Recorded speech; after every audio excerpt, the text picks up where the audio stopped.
The chandelier light fractured across 500 faces the moment Sable Ashford stepped through the doors of her mother's ballroom. Not hers anymore. Not for 3 months now.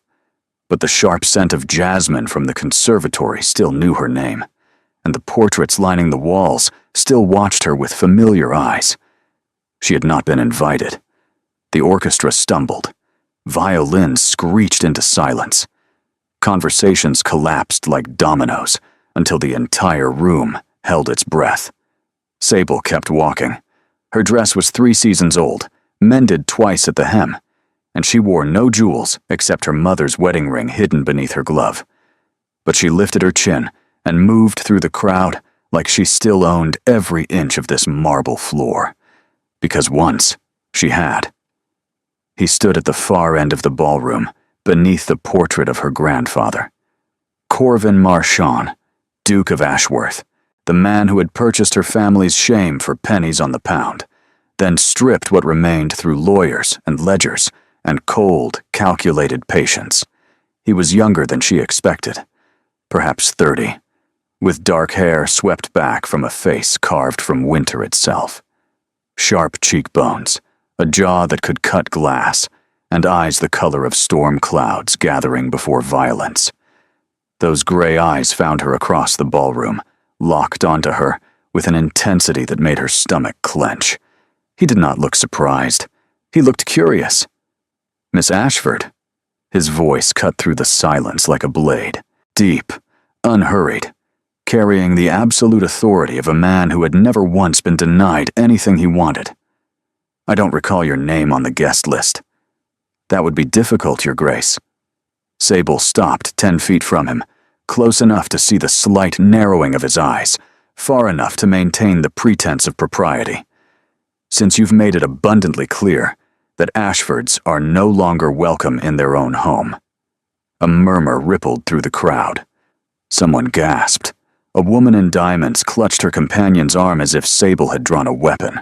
Perhaps she had. Words could wound deeper than steel, and she'd been sharpening hers for months. "Your father's debts transferred ownership quite legally," Corvin said, his tone almost bored. "Heartwood Manor belongs to me, as does everything in it." "Everything." Sable let the word hang between them, poisonous and precise. "Including my mother's portrait? The one you've hung in your private study, I'm told. A curious choice for a man who never met her." His expression flickered. So brief she might have imagined it. A crack in that perfect marble facade. "Gossip travels quickly among the dispossessed," he observed. "Truth travels faster, Your Grace. Tell me, do you look at her face while you calculate how much more you can squeeze from our misfortune? Does it comfort you to own the image of a woman while her daughter counts pennies for bread?" Now the gasps were audible. A woman fainted or pretended to. The crowd pressed closer, hungry for scandal, for blood, for the spectacle of a ruined girl daring to challenge a duke in his own stolen ballroom. Corvin's jaw tightened. "You forget yourself, Miss Ashford." "I forget nothing." Sable's voice shook with fury she no longer bothered to hide. "I remember every painting you seized, every book, every gown, every silver spoon that generations of my family treasured. I remember my father's face when he signed away our legacy, and I remember your solicitor smiling as he watched." She stepped closer, close enough to smell cedar and smoke and something darker beneath his expensive cologne, close enough to see the pulse jumping in his throat. "You are a vulture, Your Grace. You feast on other people's grief and call it business. You strip families to the bone and host balls in their corpses, and everyone in this room knows it." Silence. Perfect, crystalline silence. Then Corvin smiled. It was the most terrifying thing Sable had ever seen.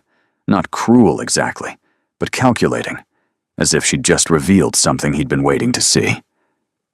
"Are you finished?" he asked softly. "I've barely begun."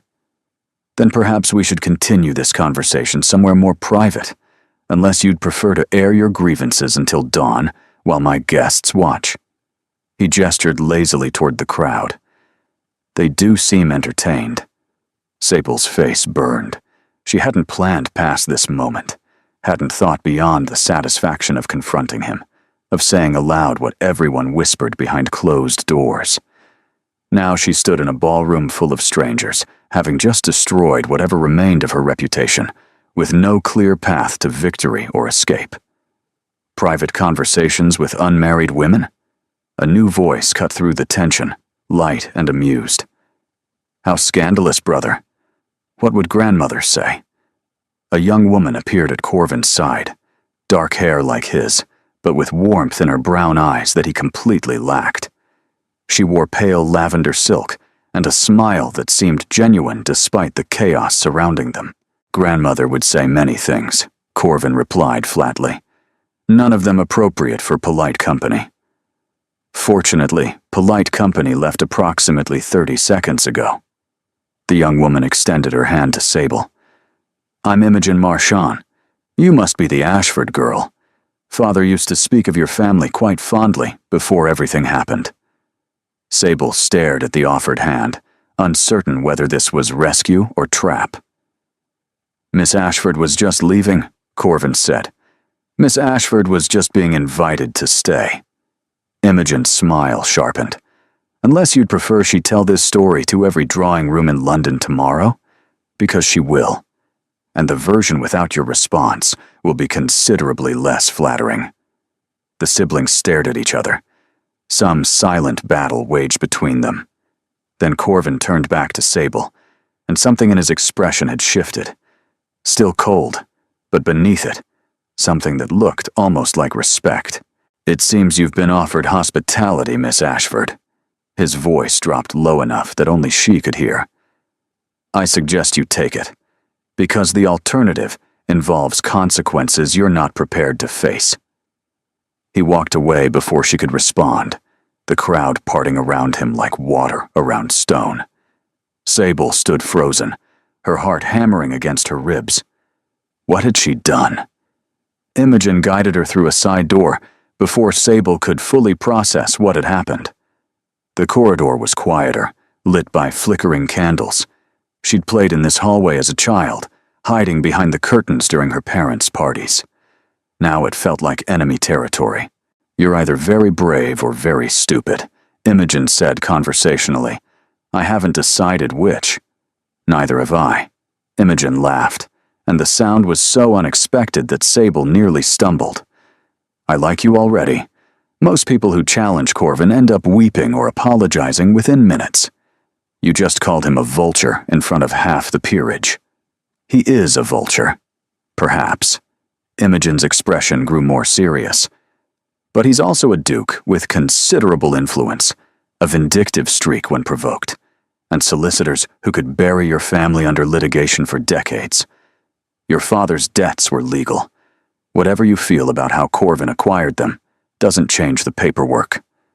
Sable's hands clenched at her sides. My father was tricked. The man who held his gambling markers, Lord Pemberton, he cheated. Everyone knows it. Knowing and proving are different beasts. Imogen opened a door into a small sitting room, mercifully empty. Lord Pemberton died 6 weeks after selling those markers to Corvin. Very convenient timing, some would say. Sable whirled to face her. Are you suggesting your brother? I'm suggesting nothing. Imogen settled into a chair with practiced grace. I'm simply providing context. My brother collects things, Miss Ashford. Properties, investments, debts, people who interest him. You have just made yourself very interesting. Before Sable could respond, the door opened again. A woman entered like a queen, surveying conquered territory. Blonde hair in perfect curls, sapphires dripping from her throat, a gown of rose silk that cost more than Sable's family had spent on clothing in 3 years. Lady Venetia Hargrave, the Earl of Dunmore's daughter, rumored to be Corvin's intended. So this is the creature causing such disruption. Venetia's gaze swept over Sable with obvious disdain. I expected someone more impressive. Lady Venetia. Imogen's voice cooled noticeably. What a surprise. Hardly a surprise. When a street urchin invades one's future home, one naturally investigates. Venetia circled Sable slowly, examining her like livestock at auction. The dress is tragic, the hair is provincial, and those hands. Have you been scrubbing floors, Miss Ashford? Sable refused to hide her work-roughened fingers. I've been surviving, Lady Venetia. Something I suspect you've never had to do. Venetia's perfect smile didn't waver. Survival is for the common. Thriving is for those of us with proper breeding. She stopped directly in front of Sable. Let me be clear, since you seem confused about your position. Corvin Marchand will be my husband. Heartwood Manor will be my country residence. And you will be a forgotten footnote in a minor scandal that no one remembers by next season.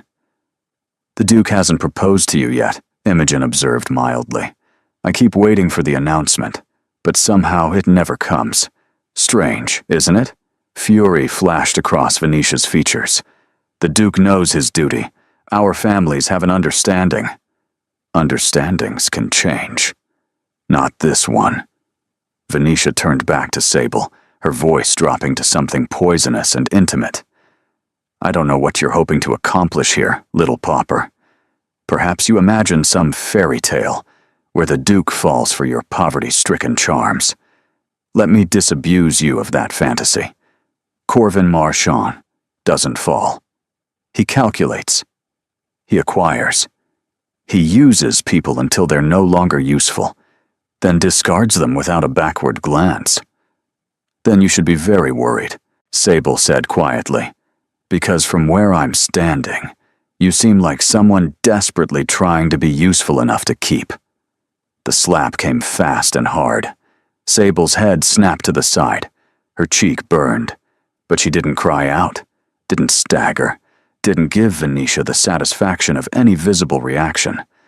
She simply turned back, met those furious blue eyes, and smiled. That's the second time tonight someone has shown me exactly who they are. Her voice was steady despite her racing heart. I should thank you both for the clarity. You insolent little... That's enough. Corvin's voice cut through the room like a whip. He stood in the doorway, his expression unreadable, but his eyes fixed on Venetia's raised hand, with something that might have been disgust. Your Grace. Venetia immediately softened, all honey and contrition. I was simply explaining to Miss Ashford why her presence here is inappropriate. She became hysterical, and I was forced to calm her. I saw what you were forced to do. Corvin stepped into the room, and the temperature seemed to drop. I suggest you return to the ballroom, Lady Venetia. Your mother is looking for you. But surely... Now. Venetia's face contorted with barely suppressed rage. She shot Sable one last venomous look, then swept from the room with what dignity she could muster. Corvin closed the door behind her. Miss Ashford. He turned to face her, and Sable braced herself for whatever punishment he'd devised. It seems we need to discuss terms. Terms. Sable repeated the word carefully, as if testing for hidden blades. Terms for what? Corvin moved to the fireplace, bracing one arm against the mantel. The flames cast shifting shadows across his features, making him look less like a duke, and more like something older. Darker. You've created a rather spectacular situation, he said. Half the ton just watched you accuse me of predatory business practices in my own ballroom. By tomorrow morning, that story will have spread to every drawing room in London. By next week, it will be established fact. Good. Sable lifted her chin. Let them know what you are. What I am is a man who despises scandal.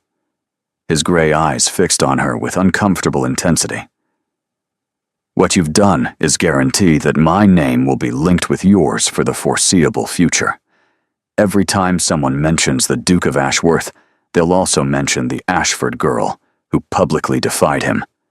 Then deny it, call me mad, have me thrown out. I could. He turned to face her fully.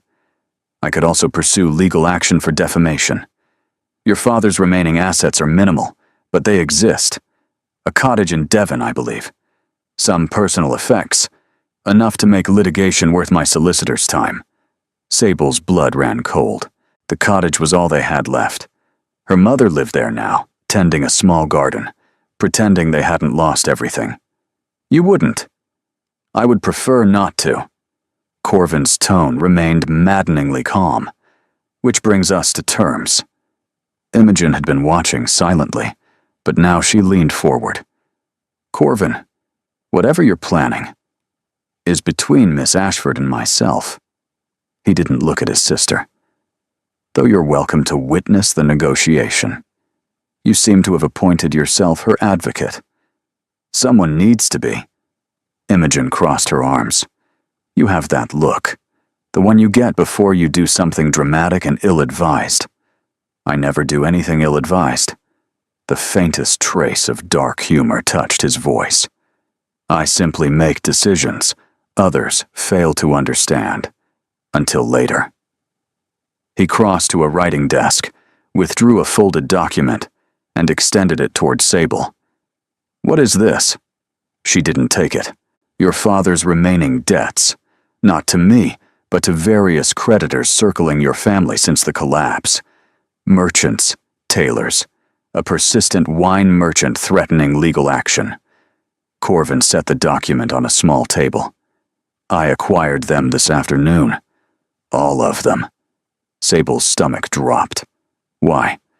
Because I anticipated you might do something exactly like what you did tonight. Your brother has been rather indiscreet about your intentions. He drinks too much and talks too freely. Everard. Of course, her brother meant well, but his loose tongue had caused problems before. So you own all my family's debts now. Sable's voice came out hollow. Every last one. And if I don't cooperate with whatever scheme you're proposing, you'll destroy us completely. I'm offering to eliminate them. Corvin's gaze held hers. Every debt erased. Your family restored to solvency. The cottage secured. Your mother's comfort guaranteed for the remainder of her life. The offer hung in the air, too good to be anything but dangerous. In exchange for what? Your presence, here at Heartwood Manor, for the remainder of the season. He paused, letting the words land. As my sister's guest and companion, and as my very public romantic interest. Sable stared at him. You cannot be serious. I am entirely serious. Imogen made a strangled sound. Corvin, this is insane even by your standards. It's practical. He didn't look away from Sable. Lady Venetia believes our match is inevitable. My grandmother has been pressuring me to propose for months. The entire ton expects an announcement any day, and I have no intention of making one. Then simply refuse her. Refusing isn't enough. Venetia is tenacious, well-connected, and utterly convinced of her eventual success.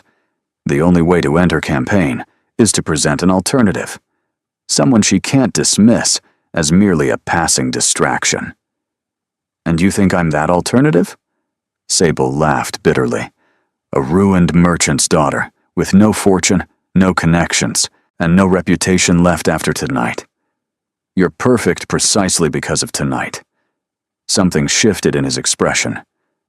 You publicly challenged me. You stood your ground against Venetia. You refused to cower, even when every rational calculation suggested you should. That's not the behavior of someone easily dismissed. That's the behavior of someone who would fight for a duke's attention against all odds. This is ridiculous. This is an opportunity. Corvin stepped closer. 3 months. Attend events at my side. Allow society to believe I'm courting you. When the season ends, we'll stage a mutual parting. You'll leave with references that will open doors throughout England. A settlement that ensures your family's comfort. And the satisfaction of knowing Lady Venetia will have spent an entire season watching me choose you over her. The satisfaction. He knew exactly what bait to dangle. Sable thought of Venetia's cruel smile, her casual slap, her certainty that Sable was nothing, Thought of what it would mean to spend months making that woman doubt everything she believed about her own future. It was petty, vindictive, beneath her. It was also desperately tempting. 3 conditions, she heard herself say. Corvin's eyebrow rose. You're negotiating with me. You need me to make this believable. That gives me leverage. Sable straightened her spine. First, my mother is told nothing of this arrangement. She receives a letter explaining I've accepted a position as Lady Imogen's companion. Respectable, truthful enough, and sparing her any worry about schemes or scandals. Agreed. Second, when this ends, I want introductions. Not just references, actual introductions to families seeking governesses or companions. Families who will judge me on my abilities, not my father's failures. Corvin glanced at his sister. Imogen nodded slowly, a smile beginning to form. Agreed, he said. Third, Sable met his eyes directly. The moment you decide to actually marry, whether it's Lady Venetia or anyone else, this ends immediately. I won't be played as a fool. I won't be discarded publicly while you pursue someone behind my back. If your intentions change, you tell me first. Before anyone else. And we end this with my dignity intact. Silence stretched between them. Then Corvin extended his hand. Not the formal bow a gentleman would offer a lady, a handshake. The kind exchanged between equals striking a bargain. You have my word, all 3 conditions. His gray eyes held hers with unsettling intensity. Do we have an agreement? Sable looked at his outstretched hand, at the document containing her family's debts, at Imogen, who watched with something between excitement and concern. She thought of her mother in that cramped cottage, her brother drowning his guilt in taverns, her father, broken and silent, barely eating some days. She thought of Lady Venetia's smug certainty that Sable was nothing. She took his hand. We have an agreement. His grip was warm and firm, sealing something that felt far more dangerous than a simple bargain. Imogen clapped her hands together. This is going to be magnificent. Grandmother will be absolutely furious, which means I'm going to enjoy every moment. Who is your grandmother? Sable asked, suddenly wary. Corvin's expression flickered. Someone you'll meet tomorrow. I'd suggest getting some rest, Miss Ashford. You're going to need it. He released her hand and left without another word. Sable stood in the sitting room of her former home, having just agreed to pretend to be courted by the man who'd taken everything from her family. She wondered if she'd just made the best decision of her life, or walked straight into a trap she couldn't yet see. Imogen squeezed her arm gently. Don't look so terrified. Corvin is many things, but he keeps his word. Once given, it's iron. That's not what terrifies me, Sable admitted. Then what does? But Sable couldn't answer, because what terrified her most was the way her hand still tingled from his touch, the way her heart had raced when he'd stepped close, the way she'd wanted, for just one moment, for this to be real. That was the truly dangerous part, and she had 3 months to survive it. The room they gave her was the one she'd slept in as a child. Sable stood in the doorway, unable to move. The wallpaper had changed from soft pink roses to sage green. The furniture was different, but the window still looked out over the garden where she'd learned to walk, and the fireplace still had that small chip where she'd dropped a poker at age 7. Miss? The maid hovering behind her shifted nervously. Is something wrong? Everything was wrong, standing in her childhood home as a guest, as a prop in some elaborate scheme. It's fine. Sable forced herself to step inside. Thank you.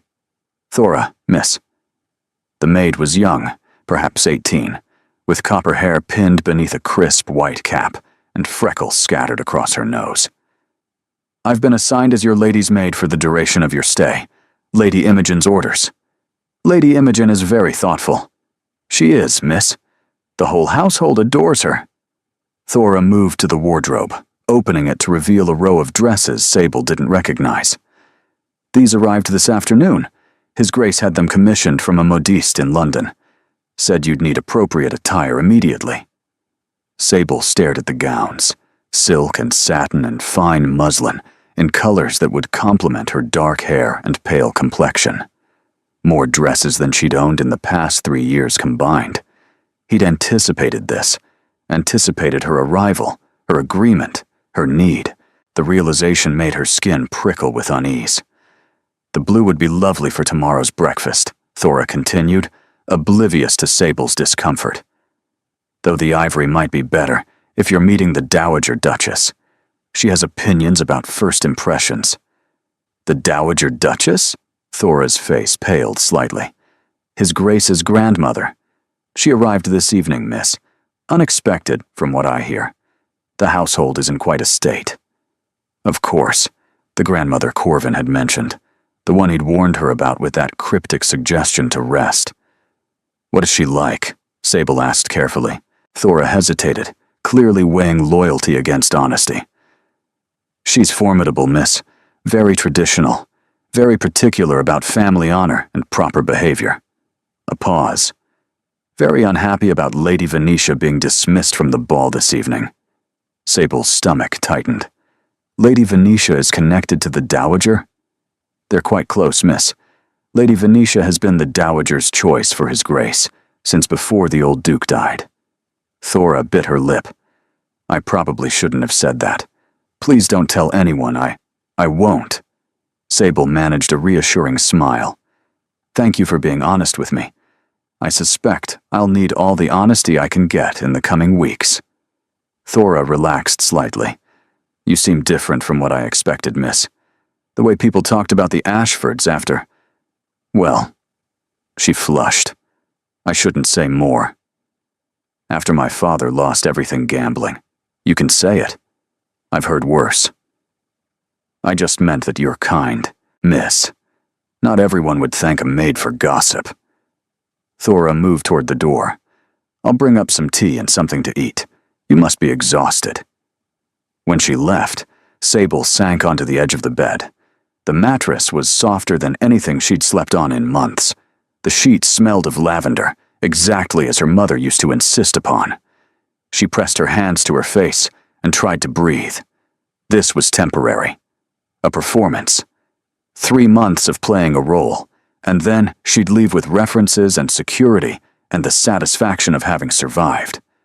But sitting here in her old room, surrounded by expensive gifts from the man who owned her family's shame, Sable felt less like a survivor and more like a prisoner in a gilded cage. The cage just happened to be built from memories. She walked to the window, looking out at the moonlit garden. The roses her mother had planted still bloomed along the south wall. The fountain where she'd learned to skip stones still caught starlight in its basin. Tomorrow she would face the Dowager Duchess. Tomorrow she would begin pretending to be courted by Corvin Marchand. Tomorrow her life would become an elaborate lie, performed for an audience of hundreds. But tonight, just for a moment, she let herself remember what it felt like to belong here. It hurt more than she'd expected. A soft knock interrupted her thoughts. Thora, probably, with the promised tea. Sable wiped her eyes quickly and called, "Come in." But it wasn't Thora who opened the door. It was Imogen, wrapped in a silk dressing gown, her dark hair loose around her shoulders. She carried a bottle of wine and 2 glasses. "You looked like you could use this," she said simply, "and some company that won't interrogate you about your intentions toward my brother." Sable almost laughed. Almost. Is that what tomorrow will bring? Tomorrow will bring grandmother in full inquisition mode. She's already demanded a private audience with Corvin, which is currently happening in the study and involves quite a lot of shouting. Imogen settled onto the window seat, pouring wine with practiced ease. "I thought you might like advance warning." "What exactly should I be warned about?" Imogen handed her a glass. "Everything." The Dowager Duchess of Ashworth received Sable in the morning room at precisely 10 o'clock. Sable had dressed carefully in the ivory gown Thora recommended, her mother's ring hidden beneath her gloves. She'd eaten nothing, too nervous to stomach food. None of it prepared her for Meridia Marchand. The dowager sat in a high-backed chair positioned to catch the morning light, a deliberate effect that created a halo around her silver hair while leaving visitors fully exposed. She wore black silk, diamonds at her throat, and an expression that could have frozen the Thames in July. So, the single syllable cut through the room like a blade. "You are the Ashford girl." Sable curtsied precisely. "Yes, Your Grace." "The one who publicly accused my grandson of predatory business practices in front of 500 witnesses?" "Yes, Your Grace." "The one whose father gambled away 3 generations of family legacies in a single night of spectacular stupidity." Sable's jaw tightened, but she kept her voice steady. "My father made poor decisions while in the grip of an illness he didn't understand. But yes, that is my family history. An illness."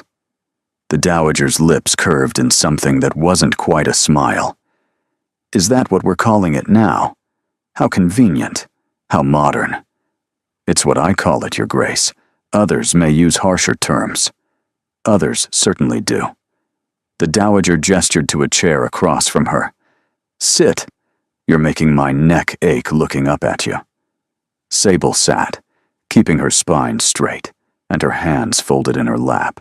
The dowager studied her for a long moment, those gray eyes, so like Corvin's, missing nothing. "You have good posture," she observed. "Your mother's doing, I assume. Helena Ashford was always particular about deportment." "You knew my mother?" "We debuted the same season. She was considered the great beauty of our year." A flicker crossed the dowager's expression. "She married beneath her, of course. Your father was charming, but weak. I told her so at the time." "I'm sure she appreciated your candor." "She did not. We argued quite bitterly. Then she stopped speaking to me altogether." The dowager's gaze sharpened. "Tell me, does she know you're here? Playing pretend courtship with the man who owns her former home?" "She believes I'm serving as Lady Imogen's companion, which is technically true." "Technically."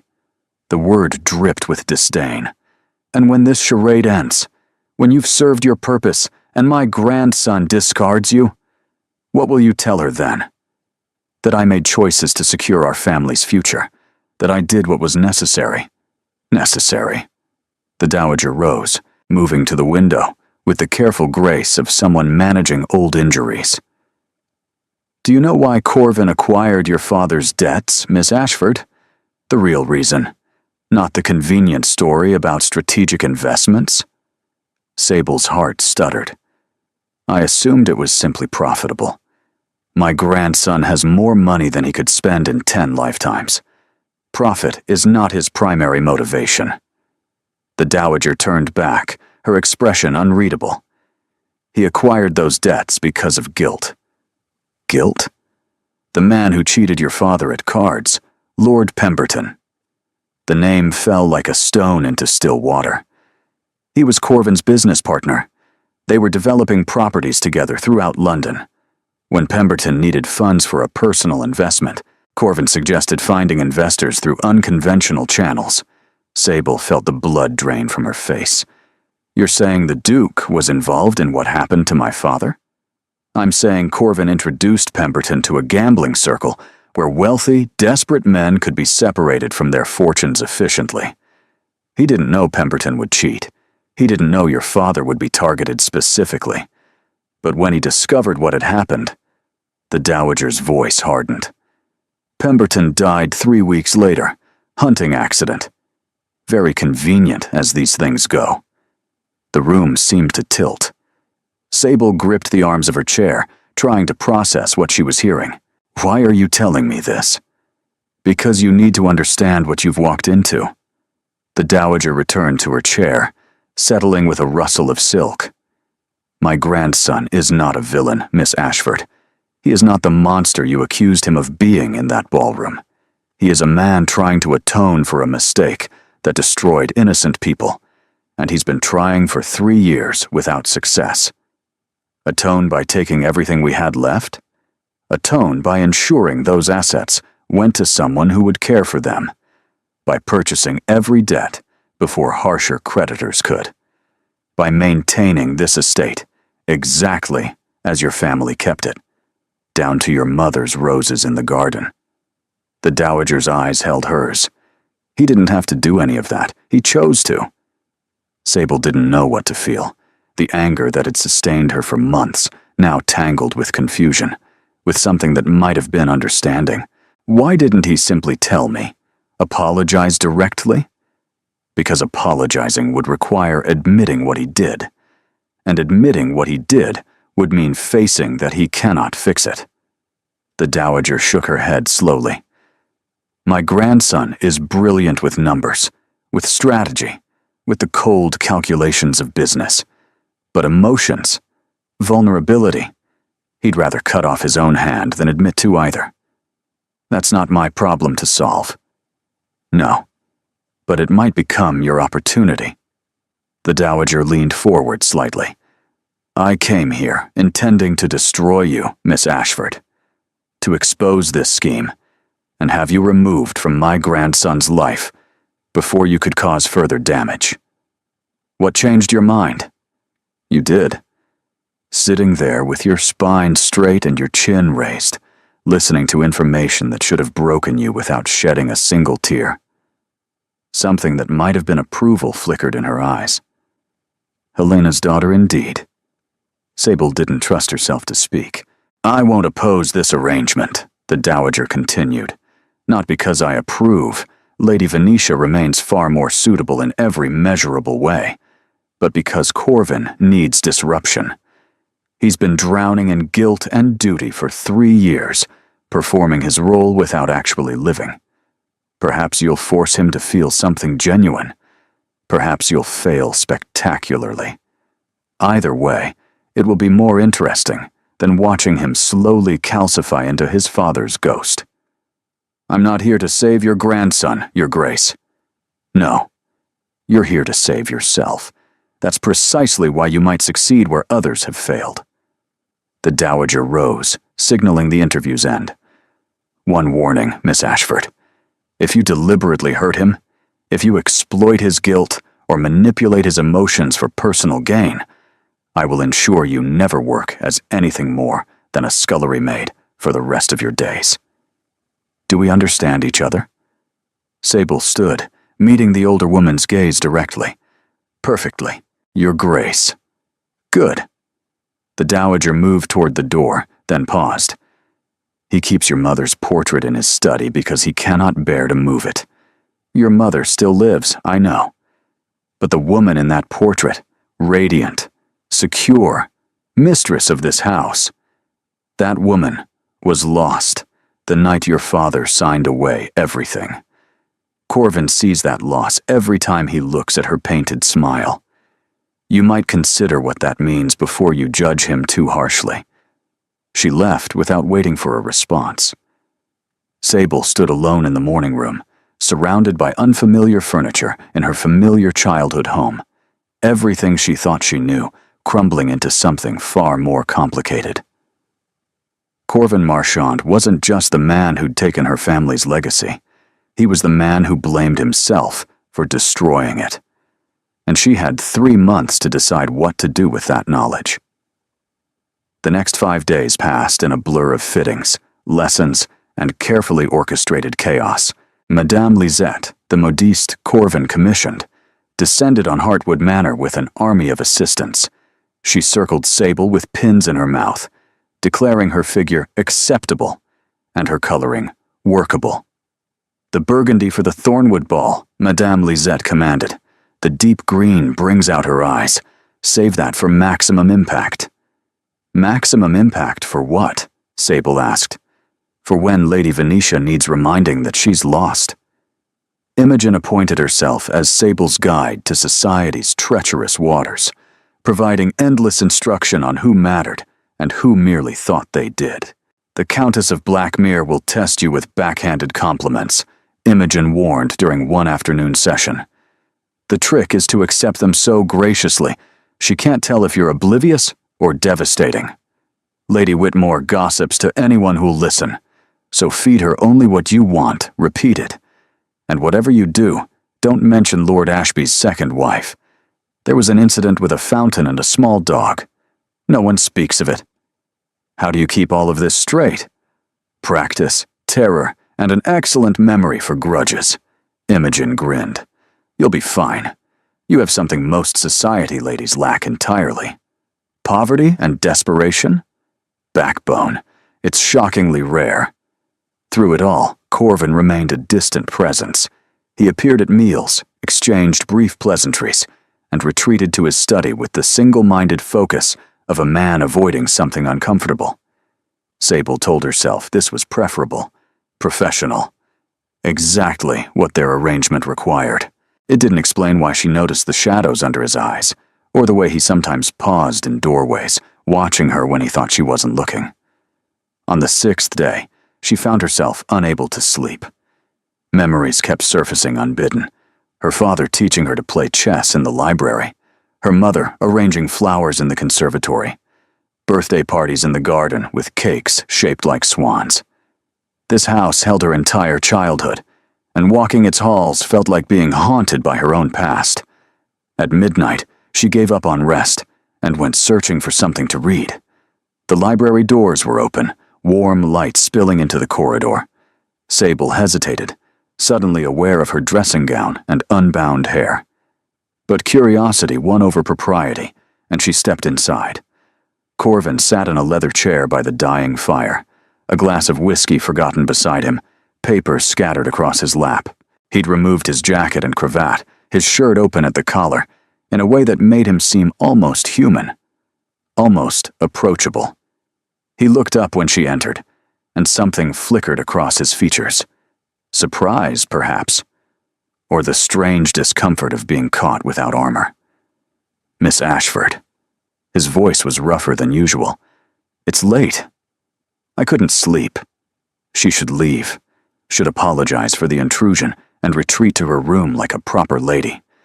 Instead, she moved toward the shelves, trailing her fingers across familiar spines.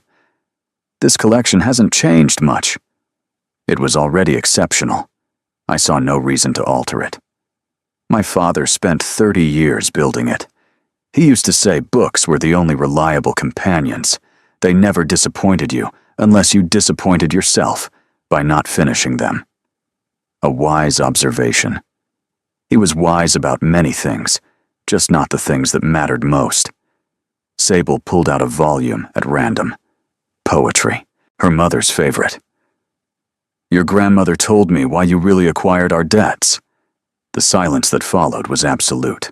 She turned to face him, the book clutched against her chest like a shield. She told me about Lord Pemberton, about the gambling circle, about your involvement. Corvin's expression shuddered completely.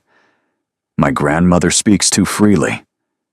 Your grandmother wanted me to understand. Sable moved closer, driven by something she couldn't name. 3 years. You've spent 3 years trying to atone for something you couldn't have predicted. I introduced Pemberton to those men.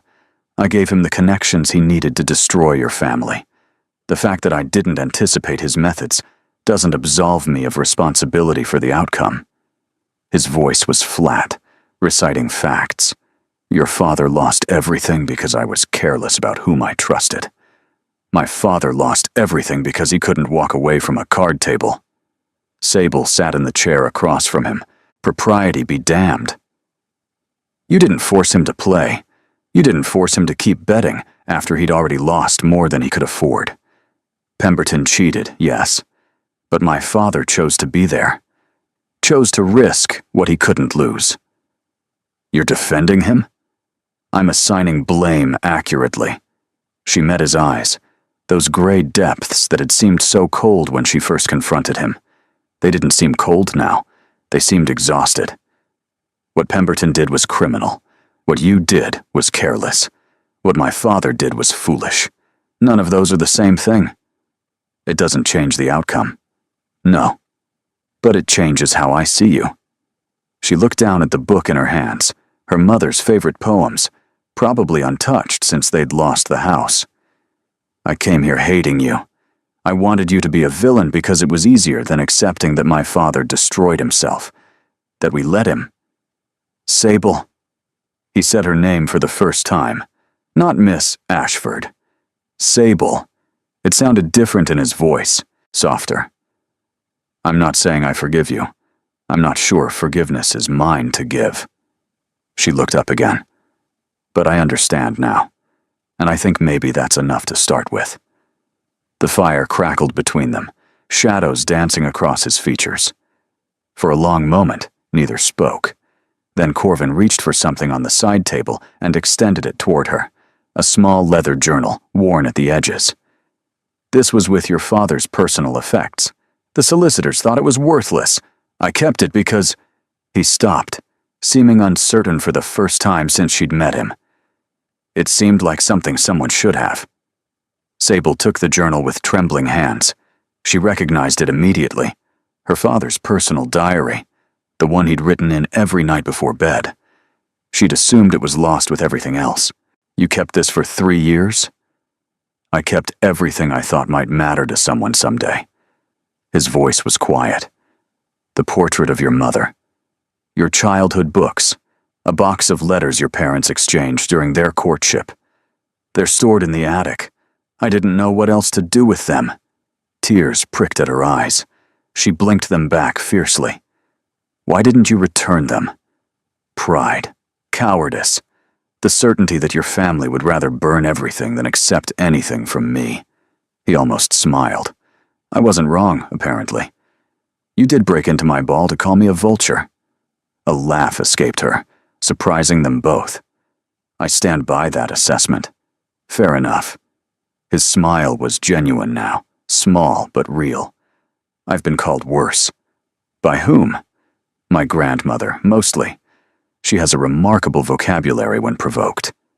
They sat in comfortable silence, the fire warming the space between them. Sable paged through her father's journal, recognizing his handwriting, his observations, his small daily joys recorded before everything fell apart. Thank you, she said finally, for keeping these. For this. She gestured vaguely at the library, the house, the complicated arrangement that had brought her here. Don't thank me yet. The Thornwood Ball is in 3 days. Society is going to be watching every move we make. His expression grew serious again. This will be difficult, Sable. People will say terrible things. Lady Venetia will do everything in her power to humiliate you. I know. And still you're not afraid? I'm terrified. She stood, clutching her father's journal to her chest. But I've been terrified for 3 years. At least now I'm terrified with purpose. She moved toward the door, then paused. Corvin? He looked up, and she saw something vulnerable in his eyes. Something that made her heart stumble. Thank you for the library, for letting me come here tonight. The library was always meant for reading. He held her gaze. Come whenever you can't sleep. I often can't either. It wasn't an invitation to anything improper. It was something almost more dangerous, an invitation to connection. Sable nodded once and left, her father's journal pressed against her racing heart. 3 days until the ball. 3 days until everything became public. 3 days until she'd have to pretend that her feelings for Corvin Marchand were only performance. The lie was already becoming difficult to maintain. The Thornwood Ball blazed with 1,000 candles, their light fracturing across crystal chandeliers and diamond-draped necks. Sable stood at the top of the grand staircase, her burgundy gown flowing around her like liquid fire. Stop fidgeting, Imogen murmured. You look magnificent. I feel like a fraud. Every woman here feels like a fraud. The trick is making everyone believe otherwise. Corvin appeared at her other side, resplendent in black. He offered his arm, his voice low enough that only she could hear. Remember, they're more afraid of you than you are of them. That seems unlikely. You publicly challenged a duke. Half of them are terrified you'll do the same to them. They descended together.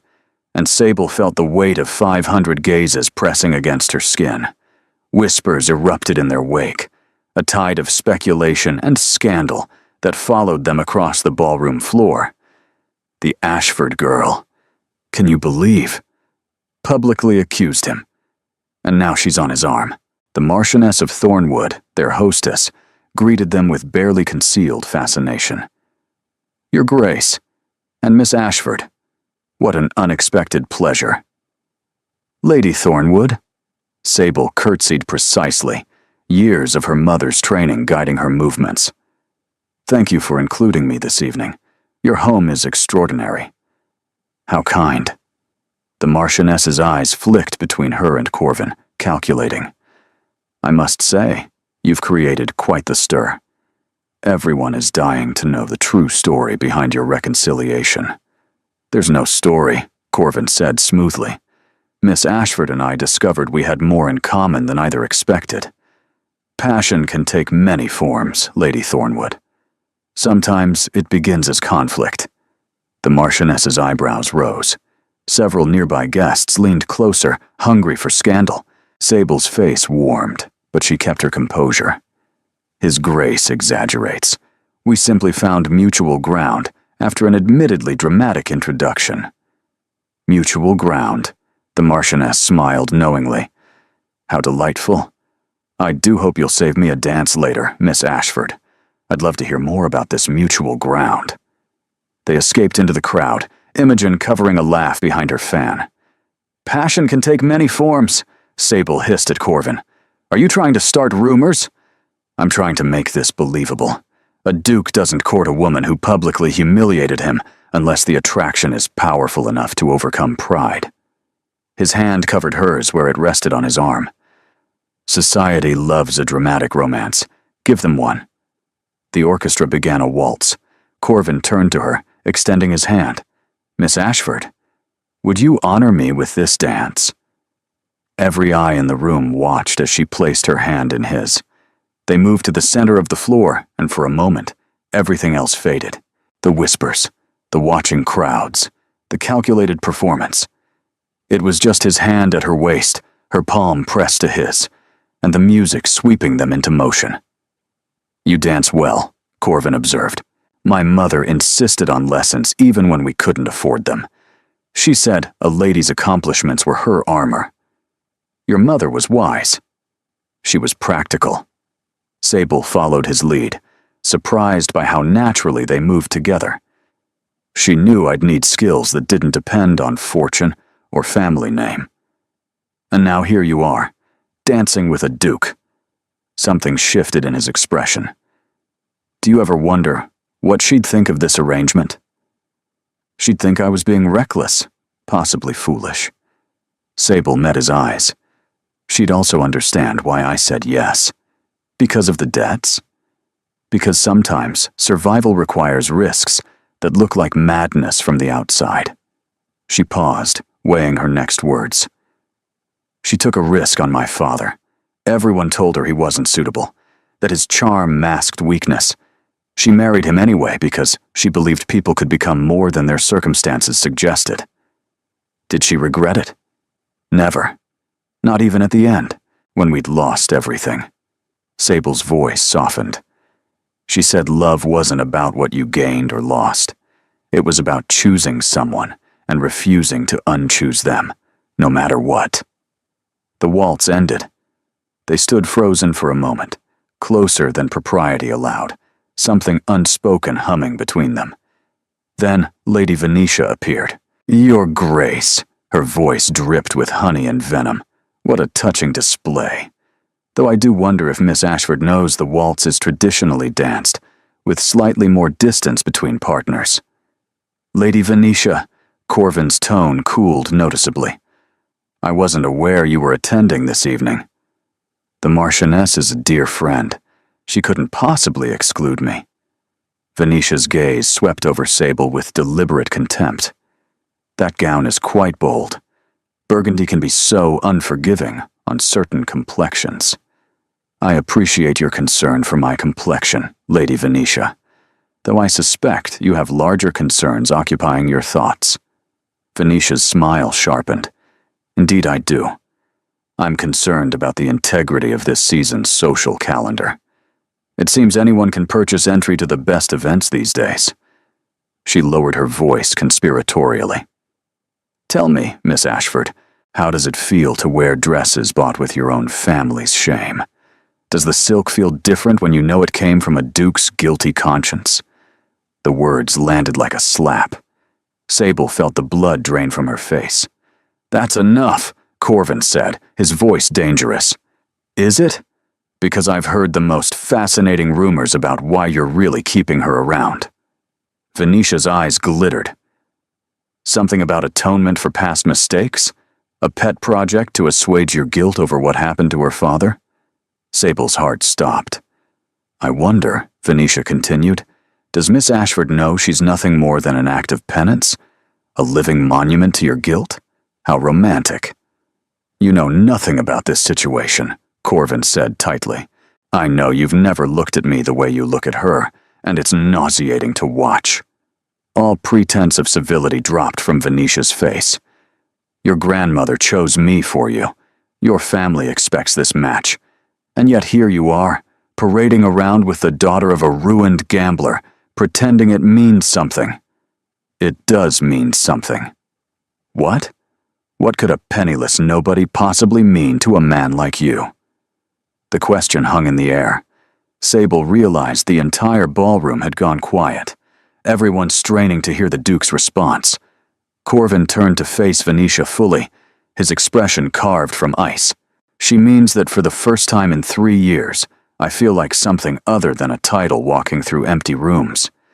She means that when I'm with her, I remember what it's like to be surprised, challenged, made to think about something beyond ledgers and duty. His voice dropped, but still carried in the silence. You want to know what she means to me, Lady Venetia? She means everything you've never bothered to be. Genuine. Venetia's face went white, then red. Her hands clenched at her sides. You'll regret this, she whispered. Both of you. She swept away, the crowd parting around her like water around a stone. Sable stood frozen, her heart hammering against her ribs. She should be grateful for his defense. She should feel vindicated. Instead, all she could hear was Venetia's accusation echoing in her skull. A pet project to assuage your guilt, a living monument, an act of penance. Was that all she was? Sable. Corvin's voice was soft. Don't listen to her. Is it true? She turned to face him, searching his expression for something she desperately needed to find. Am I here because you feel guilty? Because keeping me close makes you feel better about what happened? That's not. Because I need to know, her voice cracked. I need to know if any of this is real, or if I'm just another asset you're managing, another debt you're trying to pay. He reached for her hand, but she stepped back. I can't do this right now. She forced the words past the tightness in her throat. I need air. Please, just give me a moment. She fled before he could respond, weaving through the crowd toward the terrace doors, escaping into the cold night air where no one could see her face crumple. Behind her, 500 witnesses buzzed with new speculation. And somewhere in the shadows, Lady Venetia smiled. Sable avoided Corvin for 2 days. It wasn't difficult. Heartwood Manor was vast, and she'd spent her childhood learning its secret passages and hidden corners. She took breakfast in her room, occupied herself with Imogen during the day, and retreated to the attic in the evenings to sort through the boxes of her family's keepsakes that Corvin had preserved. Her mother's letters to her father were tied with faded ribbon. Her childhood drawings, clumsy and beloved. Her father's journals, recording years of ordinary happiness before the darkness crept in. She read them by candlelight and tried not to think about Venetia's accusations. A pet project, a living monument, an act of penance. On the 3rd evening, Corvin found her. She was sitting on a dusty trunk, her mother's wedding dress spread across her lap when his shadow fell across the attic floor. He'd removed his jacket, His sleeves rolled to his elbows, and he carried a bottle of wine and 2 glasses as if this were the most natural thing in the world. Imogen told me where you'd been hiding. He set the wine on a nearby crate. She also threatened to lock us both in the cellar if we don't resolve whatever this is. There's nothing to resolve. You've been avoiding me since the ball. I've been processing information. Sable smoothed the yellowed lace of her mother's dress, not meeting his eyes. Venetia said some things that required consideration. Venetia said things designed to hurt you. That doesn't make them true, doesn't it? She finally looked up. You've never denied the guilt. You've never claimed this arrangement was about anything other than atonement. Corvin was quiet for a long moment. Then he lowered himself onto a trunk across from her, close enough to touch if either of them reached out. When I first acquired your father's debts, it was about guilt. His voice was measured, careful. I couldn't undo what Pemberton had done, but I could ensure his victims weren't destroyed completely. That was the calculation. And now? Now, I don't know what it is. He exhaled roughly, looking suddenly uncertain. You were supposed to be simple. A temporary arrangement to escape Venetia and satisfy my conscience simultaneously. Instead, you're complicated. Complicated. Infuriating. Surprising. Impossible to predict. His gray eyes held hers with uncomfortable intensity. You called me a vulture in front of 500 people, and I spent the entire night thinking about the way your voice shook with conviction. You negotiated terms with me like an equal, and I respected you for it. You sit in my library at midnight reading poetry, and I find myself looking forward to the sound of your footsteps in the hallway. Sable's breath caught. That's not penance, Corvin continued quietly. That's not guilt or obligation or atonement. That's something else entirely, and I don't know what to do with it. What do you want to do with it? The question hung between them, dangerous and inevitable. I want to stop pretending. He leaned forward, his elbows on his knees, his face close enough that she could count the flecks of silver in his gray eyes. I want this to be real, not performance. I want to know what you're thinking when you look at me across the dinner table. I want to understand why you stayed that first night instead of running. I stayed because I had no choice. You had choices. You chose the one that kept you near me. His hand reached out, hovering near her cheek but not quite touching. Why? Sable swallowed hard. Because I wanted to understand you. Because everyone said you were cold and calculating and heartless. But you kept my father's journals. You preserved my mother's roses. You looked at me in that ballroom like I was something more than a convenient solution. You were never convenient. His fingers finally brushed her cheek, feather light. You were chaos in a burgundy dress, and I haven't been able to think straight since. She should pull away, should remind them both that this was temporary, that she was leaving at the end of the season, that there was no future in which a duke married a ruined merchant's daughter. Instead, she leaned into his touch. This is a terrible idea, she whispered. Almost certainly. You're supposed to be pretending to court me, not actually. Not actually what? Looking at me like that. Like what? Like I matter. His other hand came up, cradling her face like she was something precious. You do matter. That's the problem. You matter more than you should, more than makes any sense, and I don't know how to go back to pretending otherwise. Corvin, tell me to stop. His forehead pressed against hers, their breath mingling. Tell me this is a mistake, and we should maintain proper boundaries, and I'll walk away right now. Just say the word. She should say it, should protect herself from the inevitable heartbreak of wanting something she could never have. Instead, she closed the distance between them and kissed him. It was nothing like she'd imagined a duke's kiss would be, cold and calculated and precise. This was heat and hunger, his hands tangling in her hair, her fingers gripping his shirt, both of them gasping into each other, as if they'd been drowning and finally found air. He pulled her closer, and she went willingly, the wedding dress sliding forgotten to the dusty floor. His mouth traced a path from her lips to her jaw to her throat, and she heard herself make sounds she'd never made before. Sable. He breathed against her skin. God, Sable. Don't stop. She pulled him back to her lips. Please don't stop. They kissed until her mouth felt bruised and her heart threatened to burst from her chest. Until the wine sat forgotten and the candles burned low and nothing existed except the two of them in this dusty attic surrounded by ghosts of her past. I should go, he murmured finally, though he made no move to leave. If anyone finds us like this, I know. This changes things. I know that too. He pulled back just enough to look at her, his gray eyes soft in a way she'd never seen. I meant what I said at the ball. You mean something to me. Something I didn't expect and don't fully understand. What do we do now? I don't know. He tucked a strand of hair behind her ear. But I know I don't want to go back to pretending. Neither do I. He kissed her once more, gentle this time, a promise rather than a declaration. Then he stood, straightening his rumpled clothes with hands that weren't quite steady.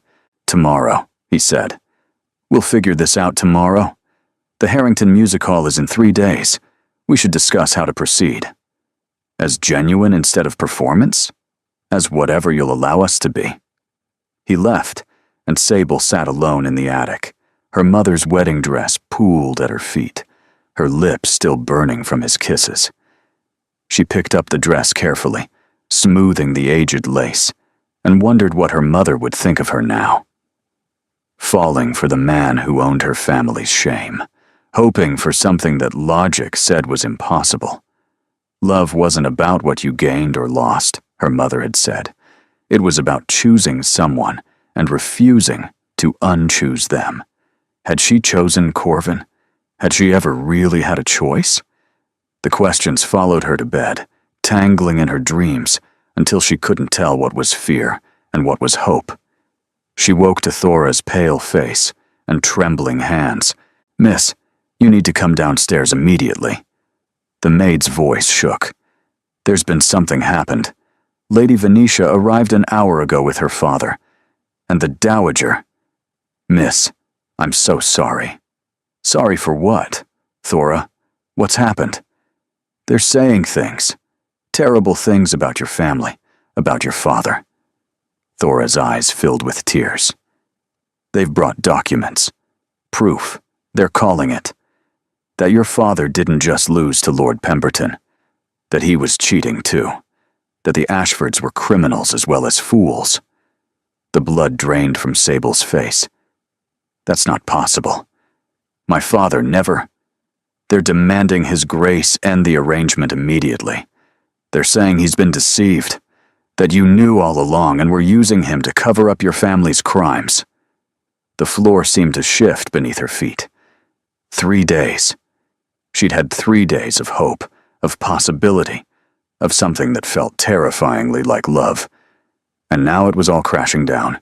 The drawing room felt like a courtroom. Sable stood before them all. Lord Dunmore with his cruel smile. Venetia vibrating with triumph. The Dowager white-faced in her chair. And Corvin standing apart, his expression unreadable. The documents are quite clear. Lord Dunmore spread papers across the table with theatrical precision. Your father didn't just lose to Lord Pemberton. He was running a scheme of his own. Marked cards, loaded dice, a network of accomplices across 3 counties. He was caught, threatened with exposure, and agreed to lose everything rather than face prosecution. That's a lie.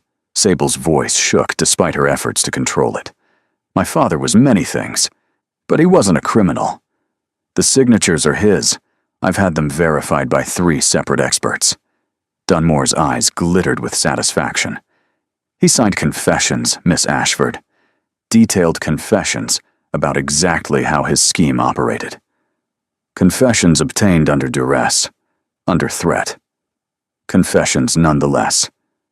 Venetia stepped forward, unable to contain her glee. It seems the Duke has been harboring a criminal's daughter in his home, courting her publicly, defending her against people who tried to warn him. She turned to Corvin. "You've been made a fool, Your Grace. She knew all along. She used your guilt over Pemberton to worm her way into your life." "I didn't know." Sable's voice cracked. "I swear to you, I didn't know any of this. How convenient." Dunmore gathered his papers. "The daughter claims ignorance while the father's crimes go unexamined, a familiar pattern among the lower classes. That's enough." Corvin's voice cut through the room, sharp as a blade. For one desperate moment, Sable thought he was defending her, that he would throw these accusations back in their faces and stand beside her as he had at the ball. Then she saw his expression. Not angry, not protective, closed, calculating. The Duke of Ashworth assessing a situation that had become significantly more complicated. "Leave us," he said. "All of you. I need to speak with Miss Ashford alone." Venetia opened her mouth to protest, but her father gripped her arm. "Of course, Your Grace. Take whatever time you need to process this revelation." They filed out. The Dowager paused at the door, her gaze meeting Sable's, with something that might have been pity. Then they were alone. "Corvin," Sable began. "Did you know?" "No. I swear to you I had no idea. These documents are authentic. I had my own solicitor examine them before this meeting." His voice was flat, emotionless. "Your father confessed to running a cheating operation for at least 5 years before Pemberton caught him. Then the documents are forged. My father wasn't—" "Your father was a desperate man. Desperate men do desperate things." Corvin moved to the window, his back to her. "I've spent 3 years atoning for my role in his downfall. 3 years, believing he was an innocent victim of Pemberton's schemes. And now you believe I'm part of some larger deception. I don't know what to believe." He turned, and his eyes held none of the warmth from the night before. "Last night in the attic? Was any of that real? Or was it simply the next stage of whatever game you're playing?" The accusation hit her like a physical blow. "How can you ask me that? After everything we what? Shared? Felt?" His laugh was bitter. "I've been manipulated by experts, Sable.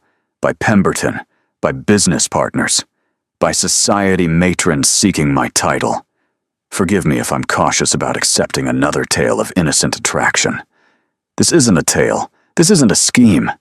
Tears burned her eyes, but she refused to let them fall. "I came here hating you. I stayed because I began to understand you. Last night happened because I have feelings for you that terrify me, not because I'm trying to manipulate you." "Then explain the documents." "I can't explain what I don't understand." Her voice broke. "I don't know why my father signed those confessions. I don't know what happened before Pemberton. All I know is the father who taught me to read, who danced with my mother in the kitchen, who wept when he lost everything. That man wasn't a criminal mastermind. He was broken, sick, destroyed by something he couldn't control. Perhaps you only saw what he wanted you to see. Perhaps you're seeing what Venetia wants you to see." Sable stepped toward him, desperate to break through his coldness. "Don't you find it convenient that these documents appeared now, right after you publicly humiliated her? Right after we complicated everything beyond repair?" He shook his head. "The timing is suspicious, yes, but the documents are real. My solicitor confirmed it." "Your solicitor confirmed the signatures, not the circumstances under which they were obtained, not whether my father was threatened or coerced or given any choice at all. There's no evidence of coercion. There's no evidence it didn't happen either." She was crying now, tears streaming down her face despite her best efforts.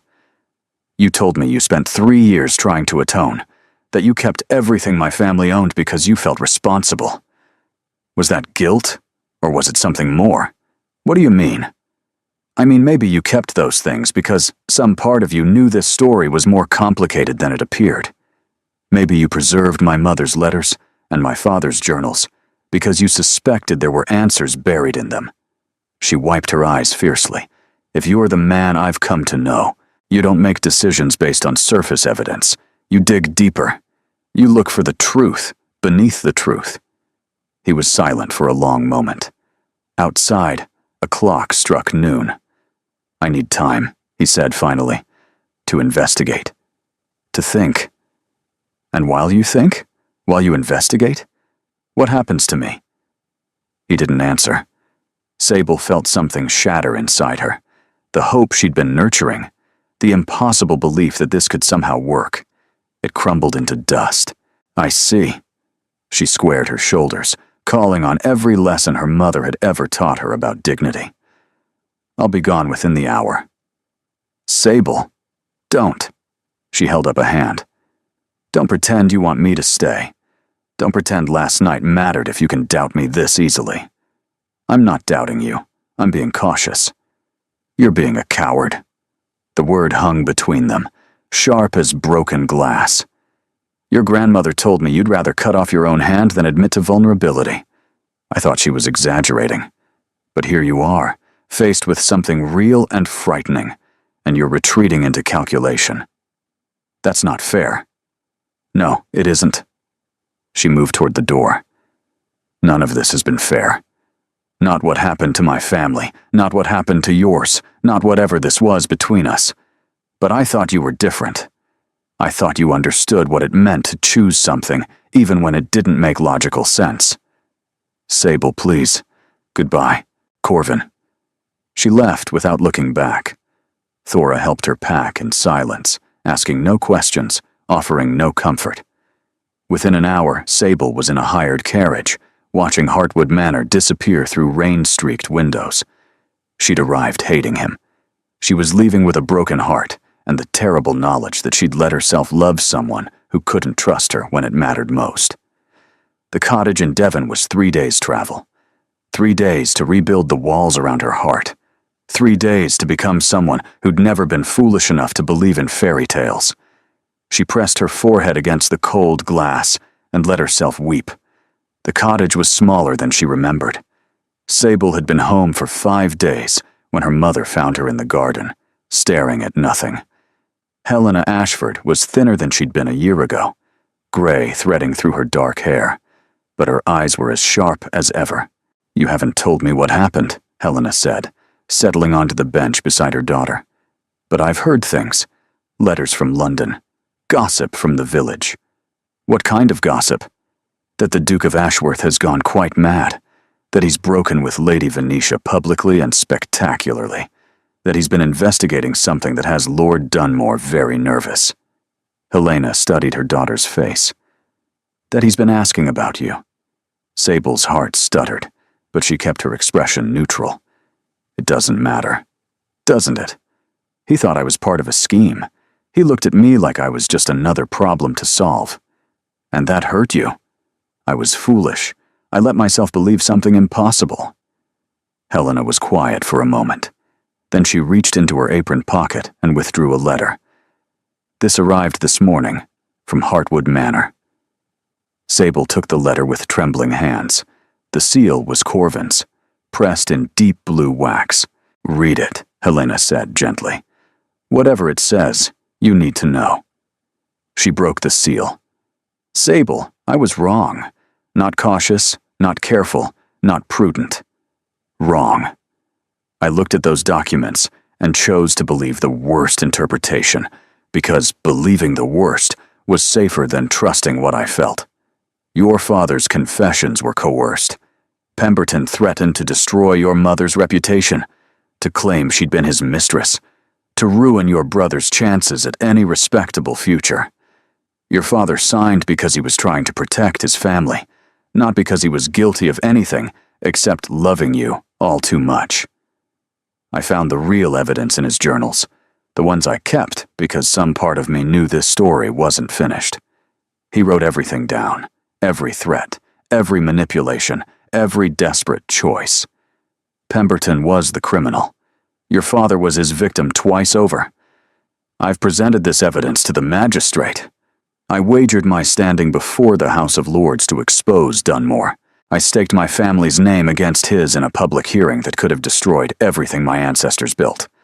Some called it reckless. I called it the only gamble worth making, the gamble for truth. Dunmore has been exposed as Pemberton's accomplice in fabricating the documents. Venetia is ruined. Your family's name is cleared.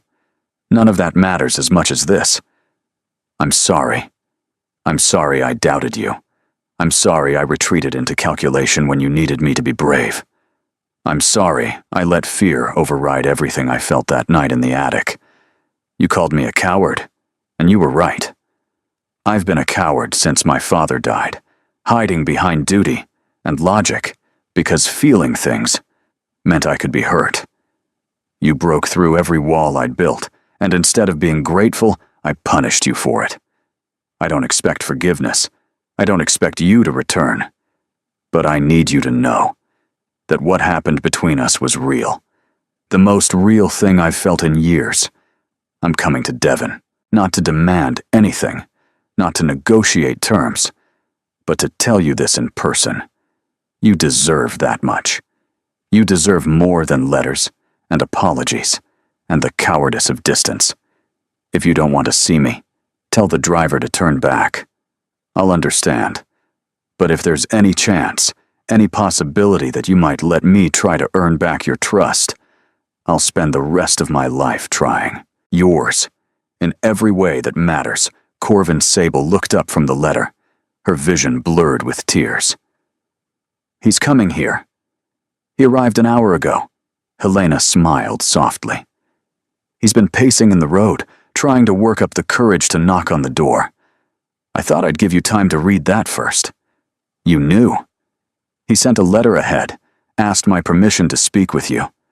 Helena touched her daughter's cheek. He's terrified, Sable. Terrified you'll refuse to see him. Terrified he's lost you. He should be terrified. Yes, he should. Helena stood, brushing off her skirt. The question is whether you want him to stay terrified, or whether you want to give him a chance to prove he's learned something. She left Sable alone in the garden, the letter clutched against her chest. 5 minutes passed. 10. Then Sable walked to the garden gate and opened it. Corvin stood in the road, exactly as her mother had described, pacing, disheveled, nothing like the cold Duke who'd dismissed her from his drawing room. When he saw her, he stopped mid-step, his face a study in hope and terror. You read the letter, he said. I read it. I meant every word. Did you? I've never meant anything more. He stepped closer, stopping just outside the gate. I was wrong to doubt you, wrong to let my fear override everything I knew about who you are. You stood in my ballroom and challenged me when everyone else cowered. You negotiated with me like an equal when you had nothing. You showed me what courage looked like, and when you needed me to be brave in return, I failed you. Yes, Sable's voice was steady despite her racing heart. You did. I know I don't deserve another chance. I know trust, once broken, takes time to rebuild. But I'm asking anyway. He dropped to his knees in the road, heedless of the mud. Not as a duke, not as the man who owns your family's former home, just as someone who loves you and will spend however long it takes proving it. Sable stared at him. You love me? Desperately, inconveniently, completely. He looked up at her, all his armor stripped away. I love your courage and your fire, and the way you make me feel things I'd forgotten I could feel. I love that you see through my calculations to whatever's underneath. I love that you refused to let me retreat into safety. Corvin, tell me there's a chance, even a small one. Tell me I haven't destroyed this beyond repair. She opened the gate. He rose to his feet, uncertain, hopeful, nothing like a duke, and everything like a man in love. You hurt me, she said. You doubted me when I needed you most. I know. If you ever do it again, if you ever choose caution over trust when I need you, I won't. He took her hands, his grip warm and desperate. "I swear to you, Sable, I will choose you every time, even when it's frightening. Especially when it's frightening." She looked at him, this complicated, infuriating, wounded man who'd somehow become essential to her, and made her choice. "Then we figure this out together," she said. "Whatever comes next." He pulled her into his arms and kissed her like she was air, and he'd been drowning. In the cottage window, Helena Ashford smiled and turned away to give them privacy. Some loves she knew were worth the risk. The Dowager Duchess arrived in Devon 2 days later. Sable found her in the cottage's small parlor, looking utterly out of place among the modest furniture and worn carpets. Meridia Marchand in black silk and diamonds, examining a chipped teacup as if it might contain answers. "Your Grace." Sable paused in the doorway. "I didn't expect you. I didn't expect to come." The Dowager set down the cup carefully. "But certain situations require my attention, regardless of my preferences." "Has Corvin done something wrong?" "Corvin has done something unprecedented. He's informed me he intends to marry you, regardless of society's opinion, regardless of my blessing, regardless of every objection I might raise." The Dowager's eyes fixed on Sable's face. "I came to see for myself what kind of woman inspires such recklessness." "And what have you concluded?" "I've concluded that you've bewitched my grandson." A pause. "I've also concluded that it might be exactly what he needed." "You're not going to oppose this? Would it matter if I did?" The Dowager's lips twitched. "Corvin has made it abundantly clear that he will marry you with or without my approval. The question is whether I want to spend the rest of my life estranged from my only grandson, or whether I can accept that he's chosen differently than I would have chosen for him." "That's very pragmatic. I'm a very pragmatic woman." The Dowager leaned forward slightly. "But I didn't come here only for pragmatism. I came because I was wrong about some things, and I owe you an apology." Sable blinked. "An apology?" "I knew Dunmore's evidence was fabricated. I suspected it the moment he presented it." Shame flickered across the Dowager's aristocratic features. "But I allowed the accusation to stand because it served my purposes. I wanted you gone, and I convinced myself that the ends justified the means. You knew my father was innocent. I suspected. I should have spoken sooner." The Dowager's voice hardened with self-reproach. "Instead, I watched you walk out of Heartwood Manor with your heart broken, and I told myself it was for the best, that Corvin would recover and marry someone suitable, and everything would proceed as it should. But it didn't. No, my grandson went quite spectacularly mad instead, refused to eat, refused to sleep, tore through every document in that house until he found proof of your father's innocence." The Dowager shook her head. "I've never seen him like that. Not even when his father died. He loves me, obviously, inconveniently, completely, to use his words." The Dowager rose, moving to the window that overlooked the small garden. "Your mother is out there. I remember her at 17, the most beautiful girl of our season. I told her she was making a mistake with your father. Told her charm wasn't enough, that she'd regret choosing passion over prudence. She never regretted it. I know. That's what haunts me." The Dowager turned back, and her eyes held something Sable had never seen before: vulnerability. "I married for duty. My husband was suitable in every way, and I was miserable for 40 years. I told myself it was the price of responsibility, but perhaps it was simply the price of cowardice." "Your Grace, I won't oppose this marriage." The Dowager straightened, her armor sliding back into place. "More than that, I'll support it publicly, vocally. Anyone who speaks against you will answer to me." "Why?" "Because my grandson looked at me yesterday and asked if I wanted him to be as unhappy as I was. Asked if duty required suffering, or if perhaps I'd simply convinced myself it did, because the alternative meant admitting I'd been afraid. She smiled, thin and sharp. He has his father's cruelty when provoked, the ability to see exactly where the wound lies and press. That sounds like Corvin. It does. The Dowager extended her hand. I'm not asking for your forgiveness, Miss Ashford. I'm asking for a chance to prove I can be better, that I can support this marriage instead of undermining it. Sable looked at the offered hand, elegant, powerful, belonging to a woman who had caused her tremendous pain, but now stood offering peace. She took it. One condition, Sable said.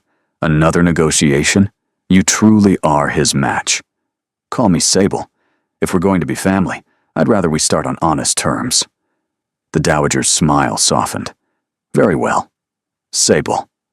She squeezed her hand once before releasing it. Welcome to the family. Such as it is. The Ashworth Ball was the event of the season, not because of its grandeur, though Heartwood Manor had never looked more magnificent. Flowers cascading from every surface, candles burning in their thousands, the finest musicians London could provide filling the rooms with music. No, it was the event of the season, because everyone knew what was coming. Sable stood at the top of the staircase in a gown of deepest sapphire, diamonds at her throat, a wedding gift from the Dowager herself. Her mother stood beside Imogen, both of them misty-eyed. Even her brother Everard had managed to stay sober for the occasion, looking almost respectable in borrowed evening clothes. Below, 500 guests waited, the same society that had watched her accusation, her courtship, her disgrace, and her redemption. Lady Venetia was notably absent, having retreated to the continent after her father's arrest. But everyone else was there, hungry for the final act of this extraordinary drama. Corvin waited at the base of the stairs. He wore black, as always, but tonight there was nothing cold about him. His eyes found hers across the crowded room, and he smiled. The real smile she'd learned to love, the one that transformed his face from marble to warmth. She descended slowly, savoring every step. When she reached him, he took her hand and raised it to his lips. You look terrifying, he murmured. Good. I love you. I know. The orchestra began a waltz, but instead of leading her to the dance floor, Corvin turned to face the assembled crowd. Before we begin, he announced, his voice carrying across the ballroom, I have something to say. The whispers stopped, every eye fixed on them. 3 months ago, a woman walked into my ballroom and called me a vulture in front of everyone you see here tonight. He paused, letting the memory settle.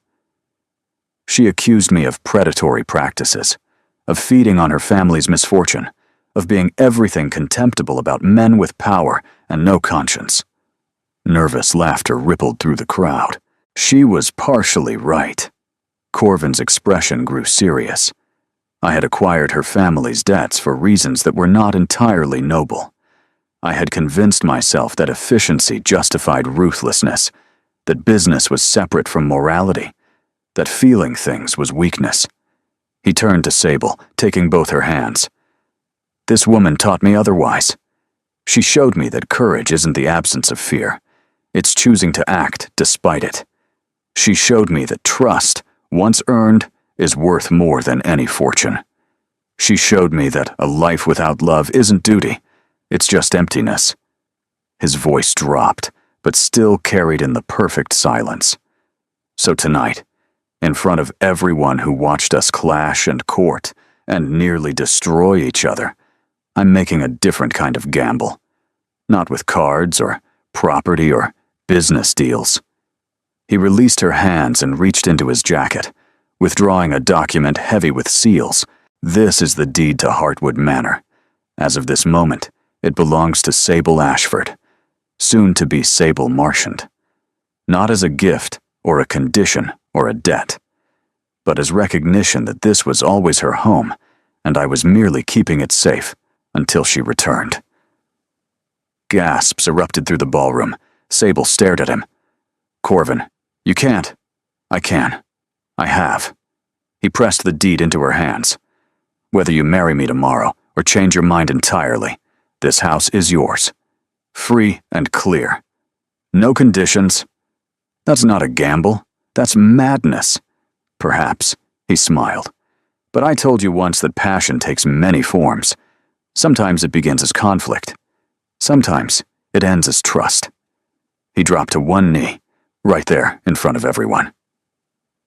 Sable Ashford, I've gambled my reputation, my grandmother's approval, and now apparently my ancestral home on the belief that you might love me back. Will you marry me? The ballroom held its breath.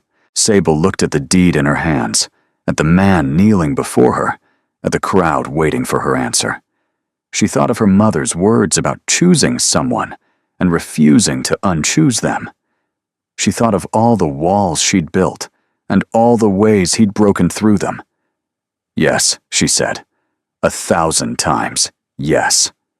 He surged to his feet, pulled her into his arms, and kissed her, while 500 people erupted into applause.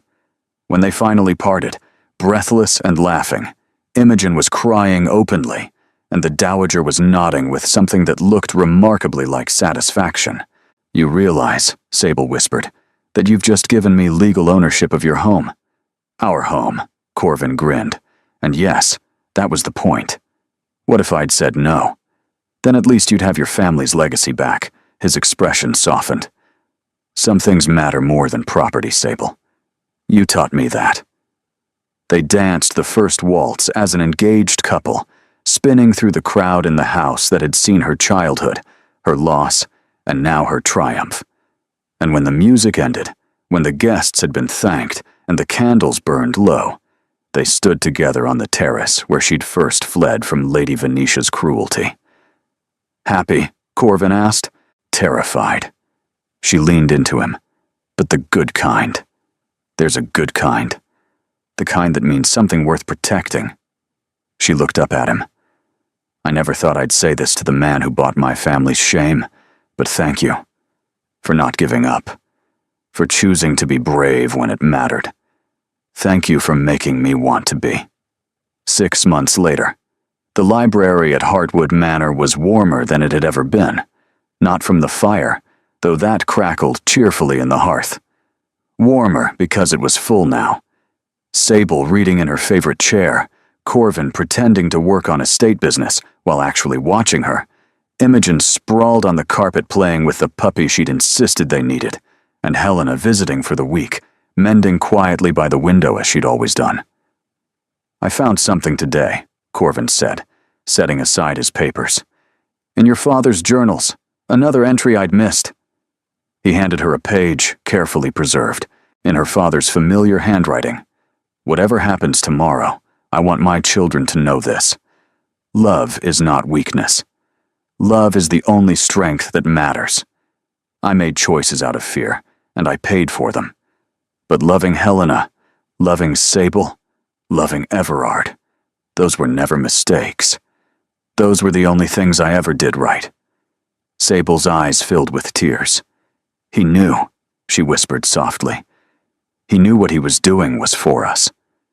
He loved you. That's what the journals prove more than anything else. Corvin took her hand. Whatever else happened, that was always true. She pressed the page to her heart, grateful beyond mere words. That night, as they sat together, watching moonlight silver the garden, Sable thought about how this story began, with hatred and accusation, with a borrowed dress and desperate courage.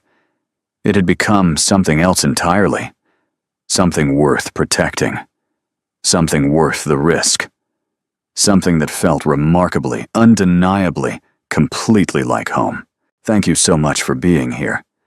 You are the reason these stories exist, because you believe in love that chooses courage over convenience, in characters who fight for happiness despite the odds, in endings that feel earned and true. Your presence makes this space warm and welcoming, and I'm grateful for every moment you spend with these characters. Do you have a favorite line or scene? Your engagement helps me understand what moves you, what keeps you listening, and what kinds of stories to create next. Consider subscribing if you'd like more romances with emotional depth and genuine character growth. Thank you for being here. You make this community what it is.